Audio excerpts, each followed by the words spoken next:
A nota de risco dos Estados Unidos caiu. E o que será que isso significa? Será que agora ficou perigoso investir nos Estados Unidos? Fica aqui que a gente vai te contar, mas só depois da vinheta.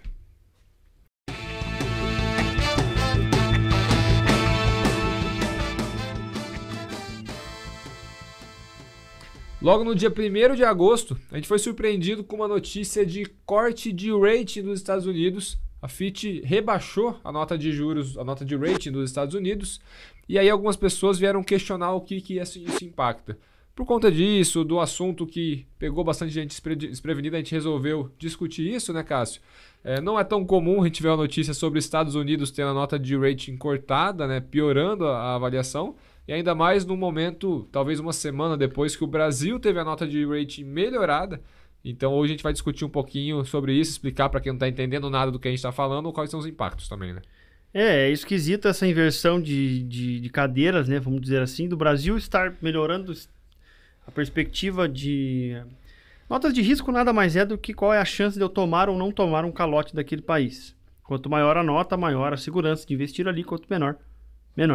Isso é uma escala de letras somadas ali com mais e menos.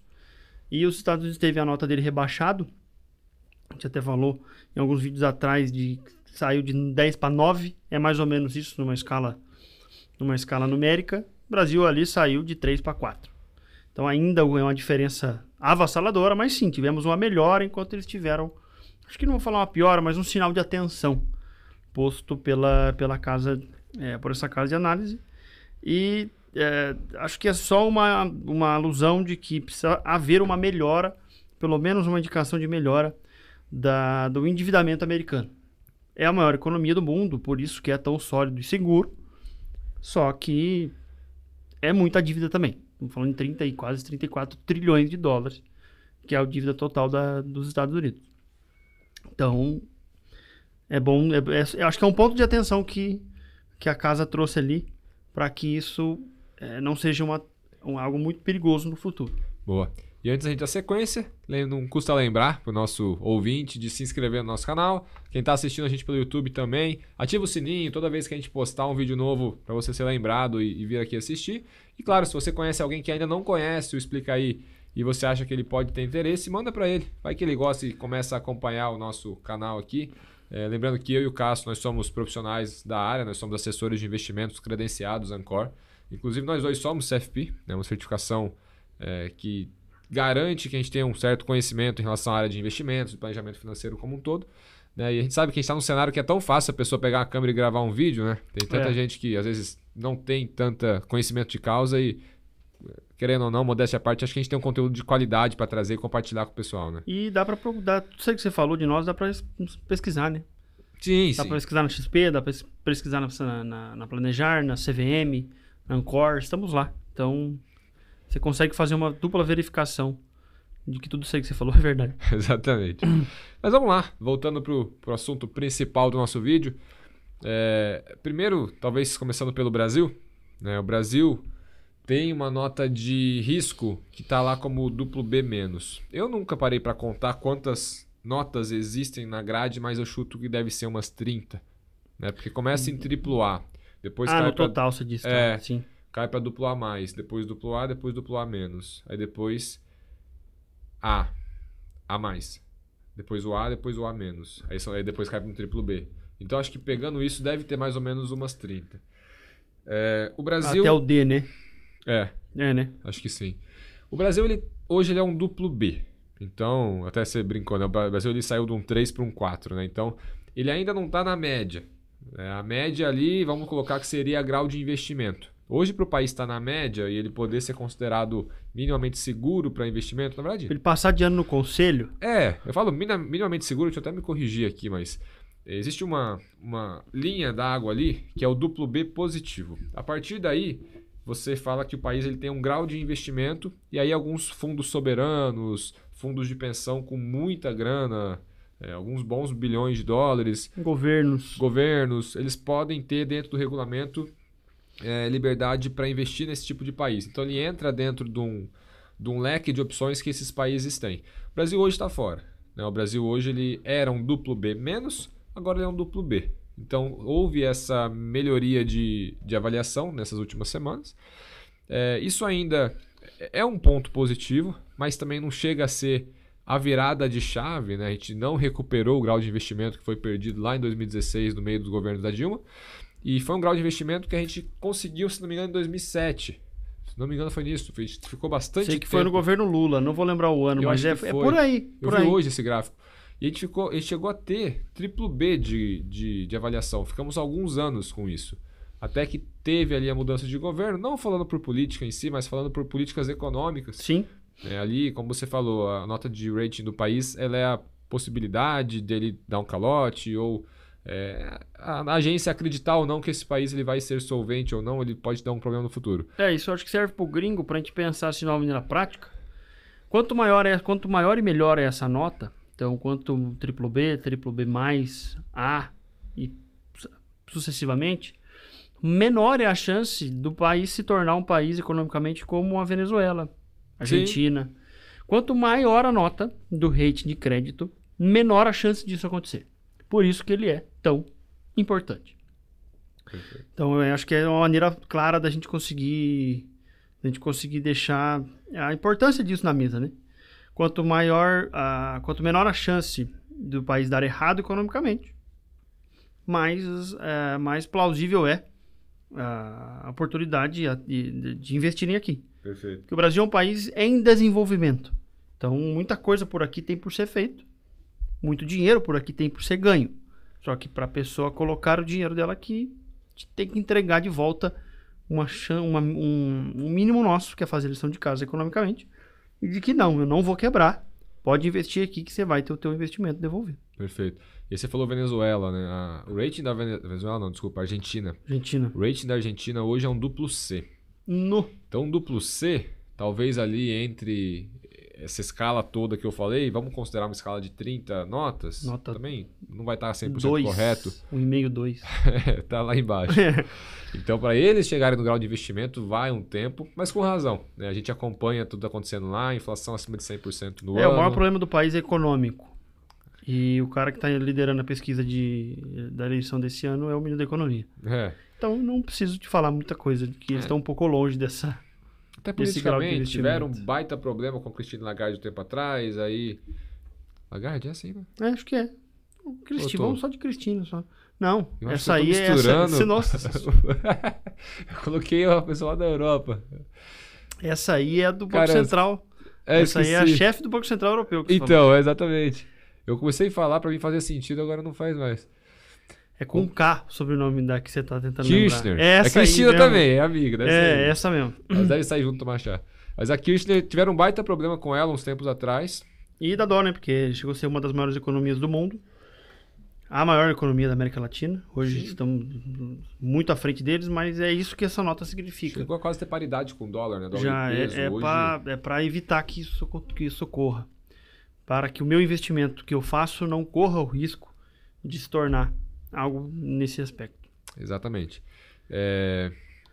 Em relação ao grau de investimento, né? Grau do duplo B positivo que eu falei. Até eu contei essa história em alguns episódios anteriores. Fui muito surpreendido quando eu ouvi essa notícia de que o Brasil ele teve a nota elevada. E eu ouvi isso no carro, estava dirigindo. E o Brasil ele é um duplo B menos há algum tempo, já há alguns anos. Não muito longo também, né? Mas tem um tempo que está estável nisso. E aí a repórter se equivocou e falou que o Brasil tinha virado duplo B+. A hora que ela falou isso, eu até assustei no carro, né? Até perigoso, né? Tava dirigindo.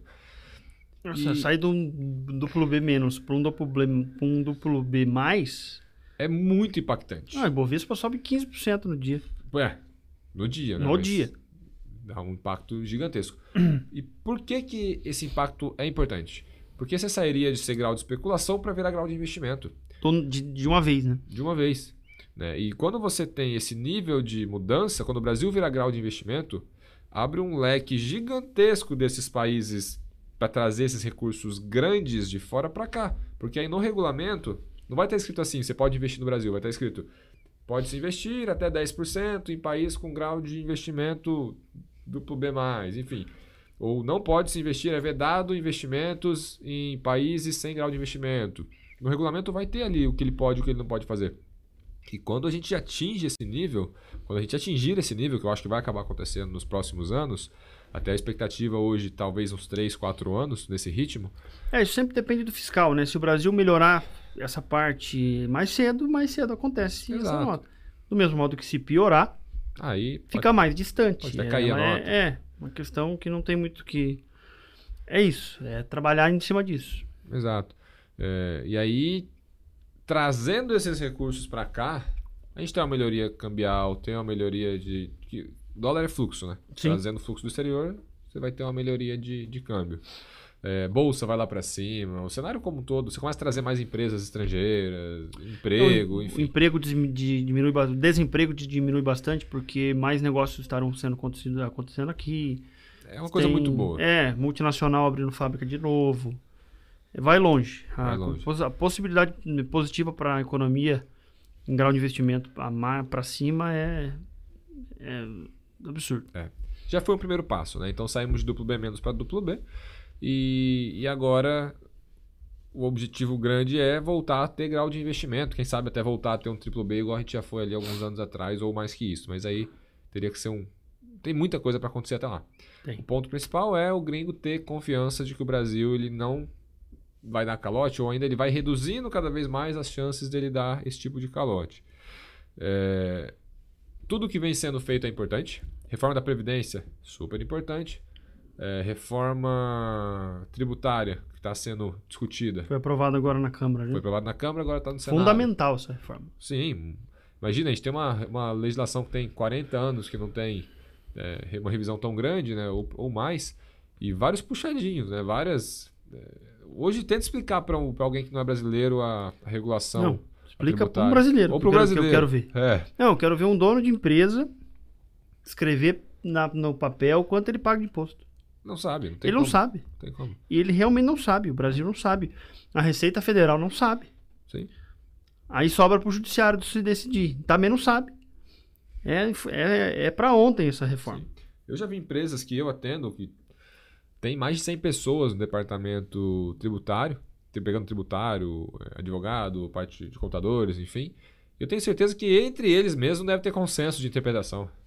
Eu vi que a Ambev gasta mais dinheiro com essa parte contábil do que na criação de novos produtos. Caramba.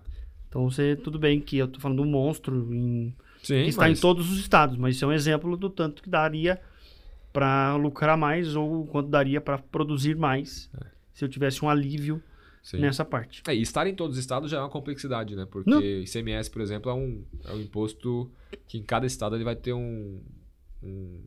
uma forma de se apurar diferente, uma alíquota diferente. E tem a tal da substituição tributária, enfim, ele vai gerando complexidade e ele é um dos impostos que está sendo aglutinado, né, para ficar um pouco mais simples essa tributação. E é bem isso, acho que a leitura principal da importância da regra de tributação é exatamente essa que você fez. Talvez nem precise, lógico, precisa também cortar a alíquota tributária, que no Brasil é bem alta, mas só de você simplificar isso, já tem um ganho de eficiência tão grande, de você gastar menos tempo, menos dinheiro para apurar o quanto você deve. E aí você tem os dois mundos, cortando impostos, que não vai acontecer agora, né? O Brasil não tem condição nenhuma de fazer isso, até pela interesses, o nível de espaço que tem dentro do orçamento para isso, né? O Brasil ele procura fontes de arrecadação para poder fazer as políticas. O tempo todo. Que uma coisa dessa reforma nesse aspecto fiscal que ela vai trazer, e a gente tem que ficar de olho, é que essa reforma que até agora foi aprovada na Câmara, ela simplifica a tributação. Carga tributária das empresas e pessoas. Então, tem ali uma regra que a partir da carga tributária existente, você não vai poder mais ter aumento de impostos, o que é positivo para a população. Acho que a cesta básica passa a ter o imposto zerado a partir da implementação total dessa reforma. Vai ter a discussão do que é a cesta básica, né? Mas do que é, isso aí vai longe, mas muito longe. É a simplificação desse modelo. Sim. Isso não melhora as contas públicas no futuro. Só que, como dá mais luz a quanto é a minha carga tributária, fica mais fácil de uma empresa estrangeira falar, tá, faz sentido, eu entendi, vou abrir uma fábrica no país. Sim. Isso facilita. Só que a parte que vai mexer no fiscal brasileiro daqui 5, 6 anos, 7, 10, porque essa reforma começa a ser implantada em 2029, ela começa a ser implantada e leva até 39 para a conclusão. Então, ela é muito longa, o efeito. A parte que a gente vai trazer aqui de novo, porque afeta nosso mundo dos investimentos, que é a parte da reforma tributária, da renda, essa aí não vai ter jeito. Essa aí não vai ter como escapar do aumento de imposto, eu acredito. E aí sim você tem um aumento de arrecadação que aumenta a chance do Brasil ser um bom pagador, o que facilita com que uma nota de crédito melhore no futuro. O pacote total da reforma tributária está longe de ser dado como concluído. Uhum. É passo a passo que a gente vai ter que vir aqui conversar, mas fazê-la, deixar mais simples, de alguma maneira talvez até arrecadar mais, vai ajudar bastante para um dia voltar a ser grau de investimento. Sim. É esse tipo de melhoria que a gente tem que observar daqui para frente, né? Que a gente já vem observando no governo anterior, como eu falei, reforma da Previdência, agora a tributária. A gente até falou bastante da tributária agora, não é o foco do vídeo, vai ter outro que a gente vai falar sobre isso, né? Mas só para exemplificar como isso vem melhorando e faz sentido de fato a gente ter uma melhoria de nota do país, de rating do país. Por outro lado, agora falando de um rebaixamento, Estados Unidos teve um rebaixamento da nota de crédito. Precisa ficar preocupado, será? Acho que não agora. Ainda ele é 9,5, conforme a gente colocou aqui. De longe, se você pegar de todas as economias que são ainda AAA ou que eram contando ele, mesmo com o rebaixamento, nenhuma delas chega perto em tamanho. Sim. Então é fácil. A Suécia, não sei se uma das duas é. As duas são. As duas são. Qual que é o tamanho da dívida em franco suíço emitidos? Perto da dívida em dólar. Só o Brasil tem 300 bilhões de dólares em reserva. Isso é uma dívida americana. Então, se você pegar o tamanho da dívida e o tamanho da economia, ainda é de longe a maior referência do planeta. Acho que é um ponto de atenção que foi dado a eles, porque igual a 60 dias atrás, que eles tiveram que aumentar o teto da dívida, porque eles não tinham mais dinheiro, fizeram no último dia. É sempre assim, é sempre esse sufoco, corre, vai acabar o dinheiro, tem que aprovar isso, tem que aprovar aquilo. Então, eu acho que é um alerta para que isso não ocorra, ou que isso seja normalizado, que a máquina seja um pouco enxugada, porque é o país que mais tem custo estatal do planeta.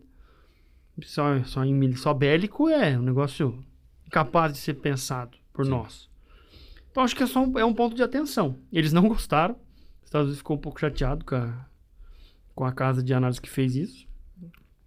Mas, acho que é um ponto de atenção. É um ponto que falou, melhora um pouquinho isso aí, porque estamos vendo. É isso. E também faz sentido, né? Porque teve essa discussão ali de teto do endividamento deles, já vem acontecendo há muito tempo, né? Cada exercício que vai passando, eles vão renovando. Então agora fizeram... O Trump aconteceu uma vez, agora com o Biden. Então, vai acontecer de novo, a gente está em 23, em 25. Porque deram ali um prazo de 2 anos, né? Aumentaram por 2 anos. Acho que ano que vem passa liso, mas 2025 vai ter que discutir de novo.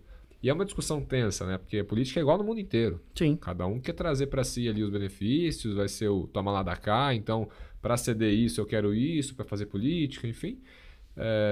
E é isso que traz um pouquinho de alerta, porque assim, qual que é a probabilidade de você não ter esse teto expandido, aumentado? Praticamente nula. Só que qual que é o impacto se não acontece? Aí é grande. Então,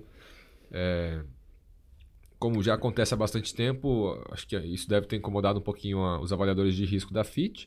E aí rebaixaram, mas saíram ali de AAA para AA+, que é a segunda melhor nota que existe dessa grade todas, como você falou, é um 9,5.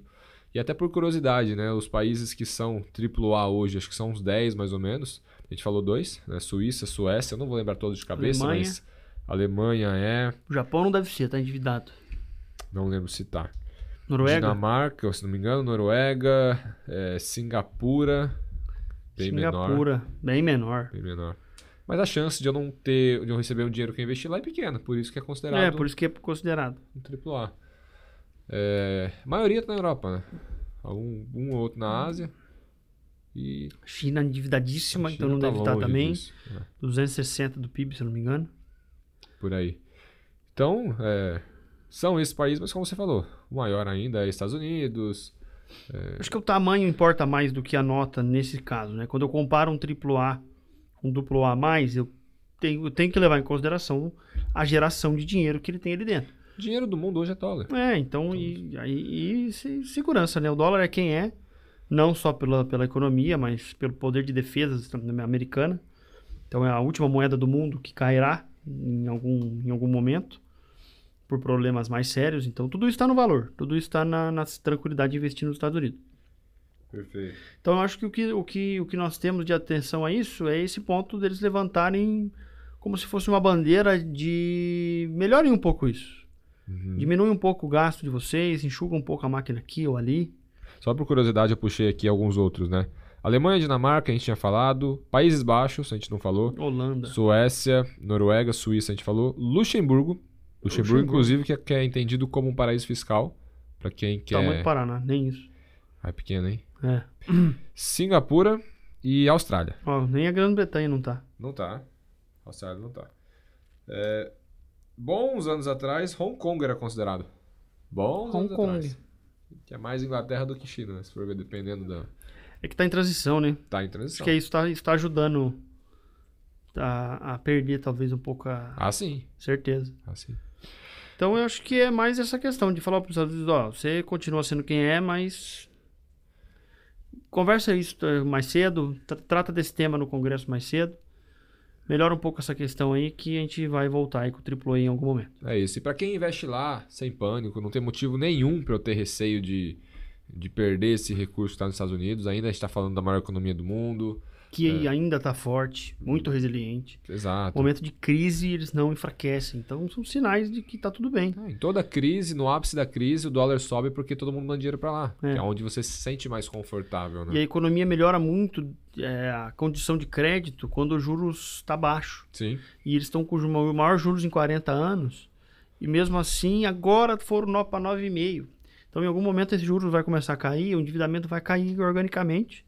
E aí, talvez ele passe a ser AAA só por causa disso. Sim. Só por causa do alívio que a queda de juros trará nas contas públicas dele, que, de novo, é o país mais endividado do mundo em relação a valor.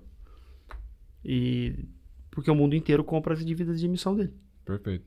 E aí, falando em questão de alocação, lembrando que é sempre importante você não concentrar seus investimentos em lugar nenhum e também não fazer 100% dos seus investimentos no Brasil, né? Porque a gente traz às vezes essa leitura que a gente tem um viés que chama home bias, que eu sou brasileiro, então o lugar mais seguro para se investir é o Brasil, porque eu conheço melhor. Sim. Né? Mas o Brasil ele tem notas de avaliação que são piores que países, por exemplo, como, se não me engano, Botsuana, Afeganistão. Afeganistão é um que dá uma chocada. Não, né? É triste.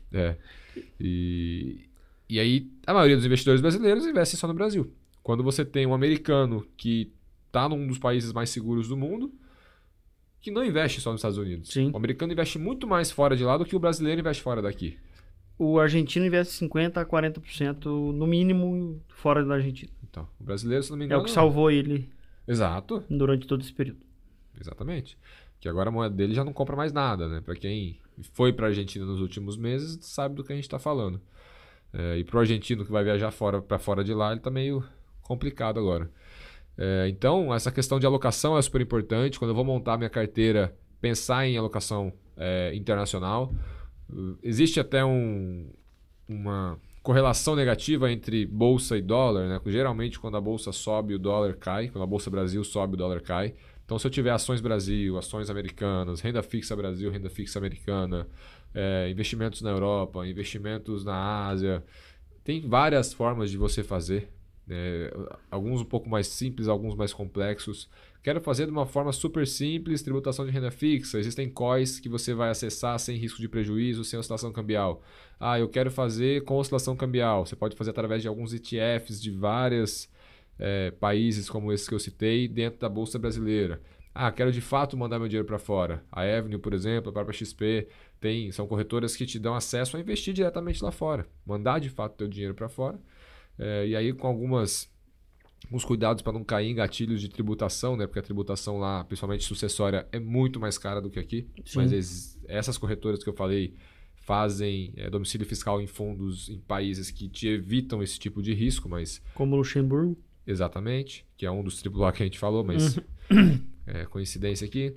Então, em termos de alocação, o ponto principal é a diversificação tem que existir sempre, né? Sem pânico. Já vi algumas pessoas um pouco assustadas com essa notícia, mas, gente, é de 10 para 9,5 ali, se não for 9,7. Não, o mercado americano caiu 0,30 no dia seguinte. Nem eles não... assustaram. Por hora tá tudo bem. Nasdaq subindo 40 no ano e continua subindo, fechou o mês com... Tudo bem que a gente tá falando de julho, mas subiu com 4% no mês. Sim. E é isso, né? Então, sobre esse assunto, eu acho que não deve ter muito desdobramento agora, porque nem no dia causou pânico. Hoje já as pessoas praticamente esqueceram, né? Agora já passou aí uns 10 dias dessa notícia, ninguém mais nem liga muito para isso. Sim. E tendo novidade, é óbvio, a gente vai trazer aqui, trazer os impactos para quem está investindo, saber como se comportar. E só agradecer. Agradecer, acho que a gente passou a mensagem, explicamos o correto disso, que acho que é bom dar luz a essas coisas só para não criar uma... Nossa, o que está acontecendo? Aí um passa pro outro, a hora que está no 10º, a informação já virou de ponta cabeça. E é bom você tá 100% ciente de tudo que envolve rebaixamento de nota da maior economia do mundo. Calma, não é basicamente isso. E o aumento da nossa também não... Não ainda. Talvez a gente chegue lá. Torcemos para isso, né? Somos brasileiros. Exatamente. Um dia, talvez, esse país esteja diferente. Só que o A só vai vir se ele estiver diferente. Não é o contrário. A gente tem que fazer o nosso aqui primeiro. Exato. E lógico, se eu sou investidor, tenho dúvidas de como é que a minha carteira está posicionada, será que vocês podem dar uma olhada? Manda pra gente, a gente está à disposição. Com certeza. Nossos contatos estão na descrição do vídeo, meu, do Cássio, o próprio Instagram do Explica Aí, comentários no YouTube. Como você achar mais fácil, a gente vai ver o comentário e vai entrar em contato com você. O nosso trabalho é esse, até como profissão, a gente que é assessor de investimentos está aqui para atender o cliente, explicar para ele como é que ele investe e ajudar ele nisso, nessa missão. E, no mais, agradecer quem ficou até aqui. Não esquece de se inscrever e deixar o teu like. E a gente se vê no próximo episódio.